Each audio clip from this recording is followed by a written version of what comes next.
Wisher didn't see the brightness because he was back aft alone. He sat quietly, relaxed. He wasn't bored. It was just that he had no interest. After 14 years in the mapping command, even the strangest of the new worlds was routine to him. And what little imagination he had was beginning to center upon a small farm he'd seen on the southern plains of Vega 5. The brightness that Wisher didn't see grew with the passing moments. A pale young man named Grenville, who was Wisher's crewman, watched it for a long while, absently. When the gleam took on brilliance and a blue-white dazzling blaze, Grenville was startled. He stared at the screen for a long moment, then carefully checked the distance. Still a few light minutes away, the planet was already uncommonly bright. The blueness and the brightness flowed in together. It was the most beautiful thing Grenville had ever seen.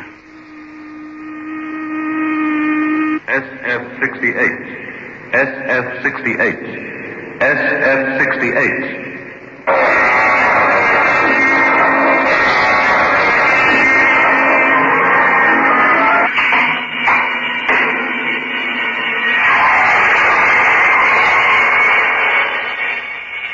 Biotex, the new soak and pre-wash powder, brings you SF68.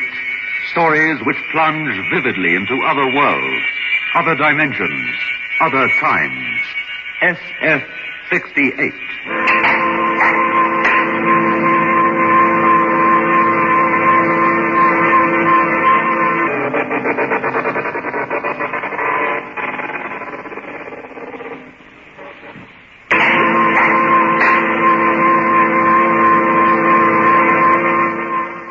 SF68 presents Grenville's Planet, adapted for radio and produced by Michael McCabe.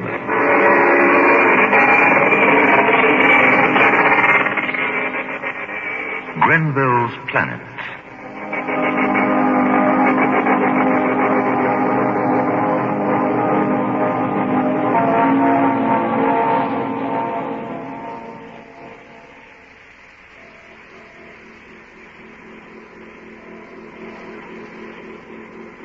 Grenville watched the planet grow. Slowly the moons came out. 4 winked on and ringed the bright world like pearls in a great necklace. The glare's incredible. Sam, come down here, quickly. I know what that blue is. I know what it is. Shining. It's all shining. Everything's blue and shining. Sam, will you come down, man? Hurry. Look at the screen. Clouds. Look at the clouds.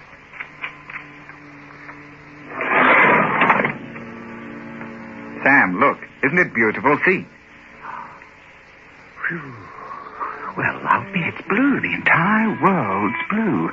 Ice caps. Clouds are white, but the rest's entirely blue. It's all water. A world of water. How's that for a freak, huh?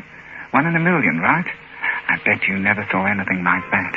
Hang on, I'll make a check. There's no land. A world of water. I suppose it was bound to happen sooner or later. But nobody else in Mapping Command. No one's found a world of water till now. I'm circling. We're moving to the dark side of the planet in 12 seconds. Watch carefully. Bound to happen, though, wasn't it?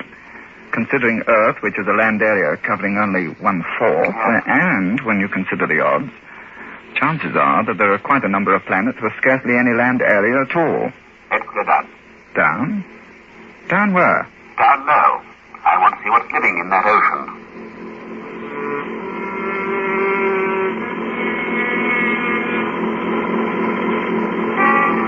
Stratosphere.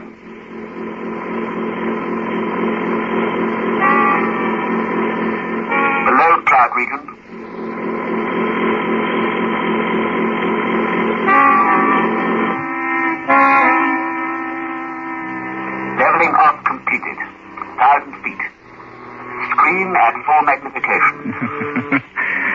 man who always follows the regulations without question. I do, normally. Without the regs, nothing commands a death trap. Nowhere in space is the need for rules as great as out here on the frontier. We owe our lives to the regs. Then I wonder how they'd feel about us probing the water of an all-water planet from 1,000 feet up. Well, inevitably, there are some things the regs can't foresee.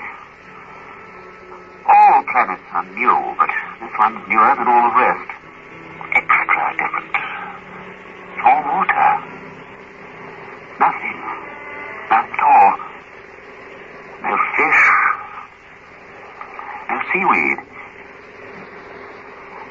800 feet, that's as near as we're going. Evolution's been confined underwater, then? Completely underwater? If there is evolution. If... Look! Sam, see! An island! Yes, I see it. They didn't see the second island. Radar picked it up for them. They patrolled the dark side of the planet, but found no more islands. This planet's my assignment. They might even name it after me. There are a load of planets named after men in mapping command. When the tourists come, they'll be coming to Grenville planet, one of the most spectacular wonders of the universe. We'll land.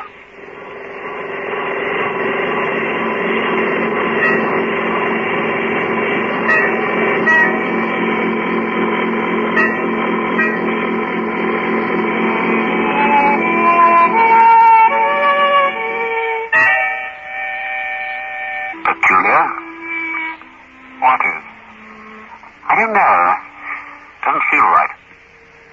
There was nothing on the islands that could hurt them. They were quite sure of that. The check had revealed the presence of a great number of small, four-footed animals, but only one type was larger than a dog, and that one was slow and noisy. Both men were standing close in by the ship. It was a rule. You never left the ship area until you were sure. The regulations said so. Have to be careful about snakes. How's the edging? I'm just reading the meter. It's good. Okay, let's breathe this world.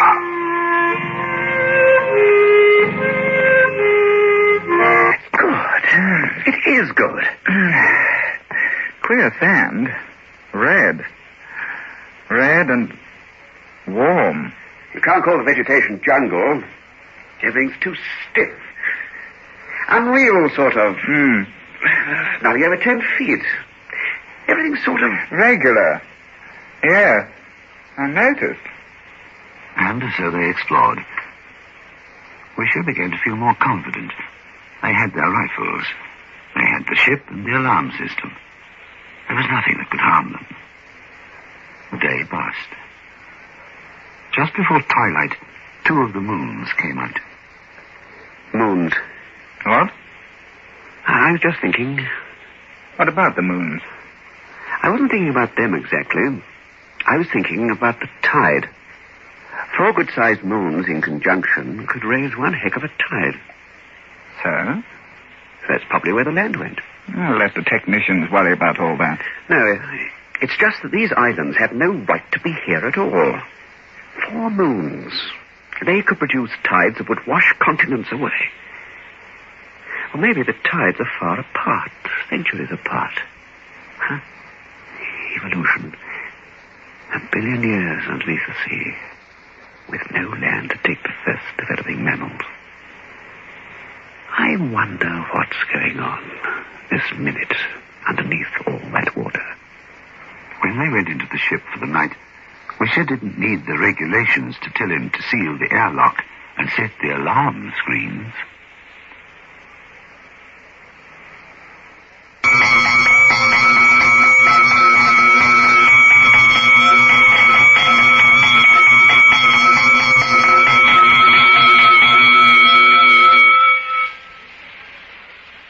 But it was only an animal. One of the large ones. A weird, bristling thing with a lean, powerful body. By the time morning came, Wisher, who'd been frightened half to death, was in favor of leaving for the one remaining star they would map before returning to base. Grenville was secretly keen to return as well, but for different reasons. Grenville had decided that Grenville was now a famous man. That island, over there, that's North Grenville. This one, South Grenville. Don't go near the water. All right, Mummy. I'll work the edge of the vegetation. Funny. No birds. Leave the rifle, take the pistol, easier. Okay. No shellfish. The beach is a bare, dead plot of ground. There's danger here. I know it, but I can't explain it. Sea, noiseless. No tide, no waves, nothing. It's because there's nothing, just stillness everywhere, that I know there's danger. The seas of every world I've ever been to have been choked with life. From Earth on, back to Deneb. Anyway, I'll take a specimen of the water. It took a lot of courage for Wisher to approach those waves. He took a quick water sample and hurried back to the ship. The water was earth water, so far as his instruments could tell. There was nothing wrong with it. There was nothing much living in it either. Then Grenville came back with his specimen sack. No shellfish. Why? Well, maybe they just don't like it here. The computers finished constructing the orbits of those moons. So? So the moons conjunct every 112 years. They rise at tide of 600 feet. Well, I don't see The tide is at least 400 feet higher than either of the islands. Oh. Where in the name of... Grenville? Where did the animals come from? They should be drowned. Right. And would be. Unless they're amphibian, they're not. Or unless a new batch evolves every 100 years. It doesn't make sense. The sand, it seems artificial. Why is the island here at all? And then the idea popped unbidden into his brain, and he slowly turned and looked at Grenville, who was staring moodily out to sea. That's it. That has to be the reason. The whole island is artificial. It's restored. Put here by whoever lives under the sea.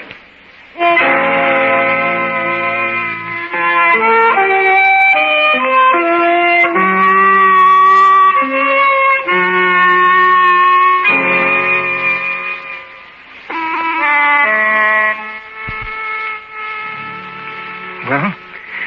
We can't leave yet. We haven't any proof.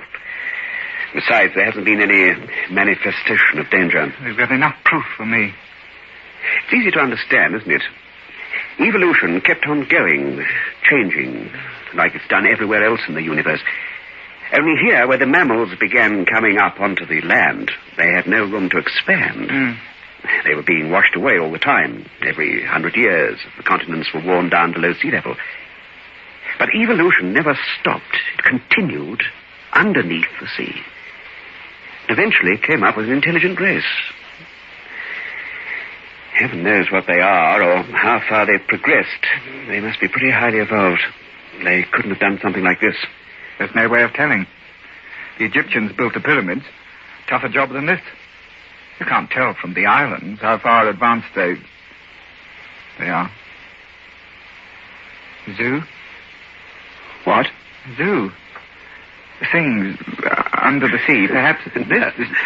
No, if they wanted a zoo, they'd build one under the sea, surely. Where they are, where they live, not out here.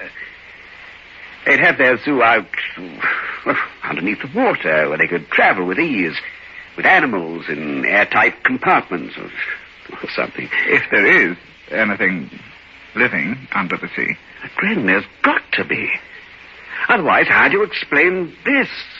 The island, the other one, too. I don't know. And another thing. If there is something, why hasn't it come here? Why hasn't it come to see us? They must have noticed our ship. It wouldn't be just like fish, would they? These things, they need hands, tentacles. Will you get the animal specimens? No, just plants and a small lizard thing. Well, we'll have to get one of those things that set off the alarm last night. But to heck with the rest. We'll let HQ worry about that. I'll pack up, make ready. You go and get that thing. What? I said go and get that animal thing. Then we leave, huh? Yes. Do you think we need one of those things that... Set the alarm off last night. Yes. Okay. You wouldn't like to have a shot at getting one and let me pack up? No. Okay. Okay, then. I think I'll just have a... Hmm? I think I'll just smoke a cigarette before I leave. Won't have much time if I'm to get one of those things. Just 5 minutes and then I'll... You? No, thanks.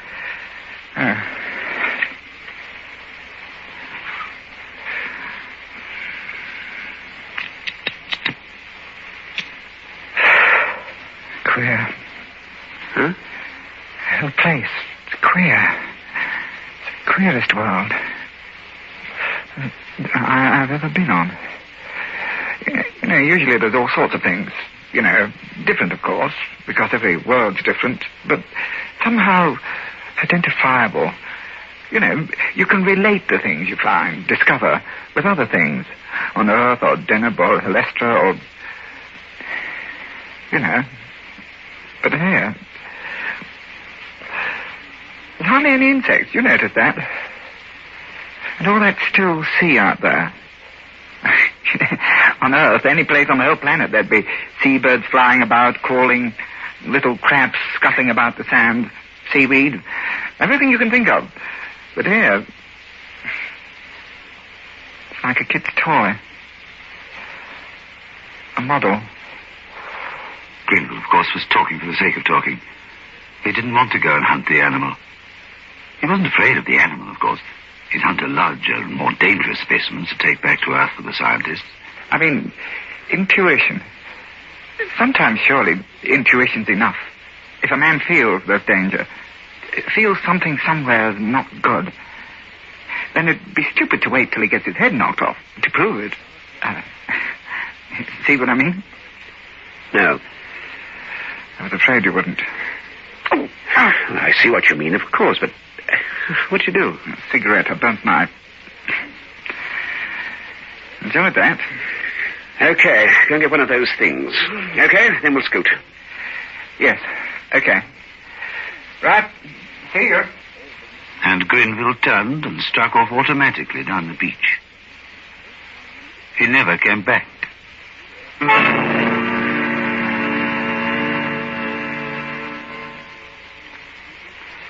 At the end of the third hour, Wisher went to the arms locker and pulled out a heavy rifle.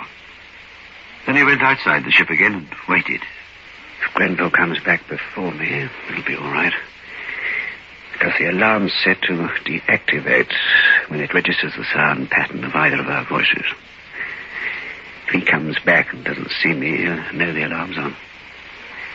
If no one comes back, the ship will blow by itself. The beach was wide and curved. Grenville's deep footprints were easy to follow. From out of nowhere, it seemed, a wind sprung up. Wisher welcomed it like a friend. Something, at last, was happening on Grenville's planet. This is the end of it. When I get out of this, I'll go home. With Grenville or without him. The heel prints turned abruptly into an alien forest.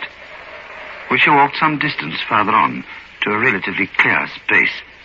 He turned, stepping carefully.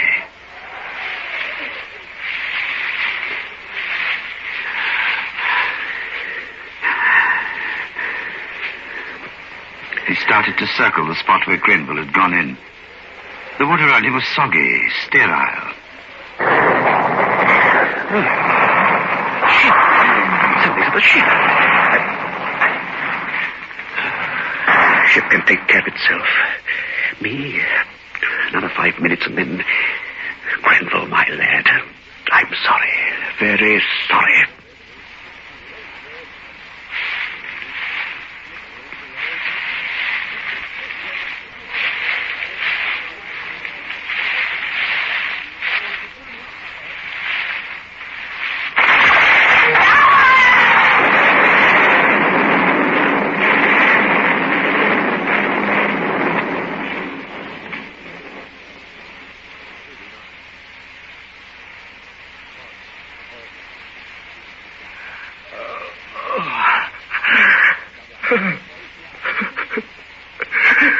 Even as Wisher fell, he knew what it was. Animal trap. He knew with a blast of glacial fear he knew. He reached for his rifle and felt the metal bite into his legs anew.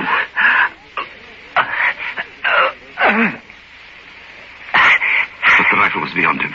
Out of his belt he dragged his pistol, and in a sea of pain, held upright by the trap, he waited. Nothing came. Why? Why? This had happened to Grenville, too. Why? Why? Strangely, he was not afraid. He'd broken the regulations, and this had happened, and he'd expected it. He waited. But nothing came. Why? Why? He looked down into the hole, and he saw the hot redness of his own blood. And as he watched it bubble, he realized that he was dying. Why doesn't something come? I can at least see what they are. Do I shoot it? If it comes, do I shoot it? Why doesn't something come? Why? Why? He had very little time. He realized this. But he was hopeful. He wanted so much for something to come. He needed so much to know. Why? Why? Before something came, unfortunately, he died. The traps had been dug in the night. From out of the sea they had come to dig in the preserve. For a preserve was what the island was all that it could have been. And then returned to the sea to wait. The traps had been dug in the night. The ship had been seen from the very beginning, and its purpose understood. The best brains of the sea had gathered and planned. The enormous, manta-like people, whose name was unpronounceable, but whose technology was not far behind Earth's, met in consultation and immediately understood. It was necessary to capture the ship. Therefore the Earthmen must be separated from it. And it was for this reason that Wisher had died. But now, to the astonishment of the things, the ship was still alive. It stood silent and alone in the whiteness of the beach, ticking and sparking within itself, and near it on the bloodied sand were the remains of the one who had come too close. The things waited, exultant. The conquest of space was in their hands. The day grew late and became afternoon. Within the ship, of course, there was ticking, and a small red hand moved towards zero. In a little while, the ship would blow, and with it would go the island and a great chunk of the sea. But the beings could not know. Second by second, with the utter mechanical loyalty of the machine, the small red hand crept forward. The sea near the beach was frothy and white. A cloud was forming.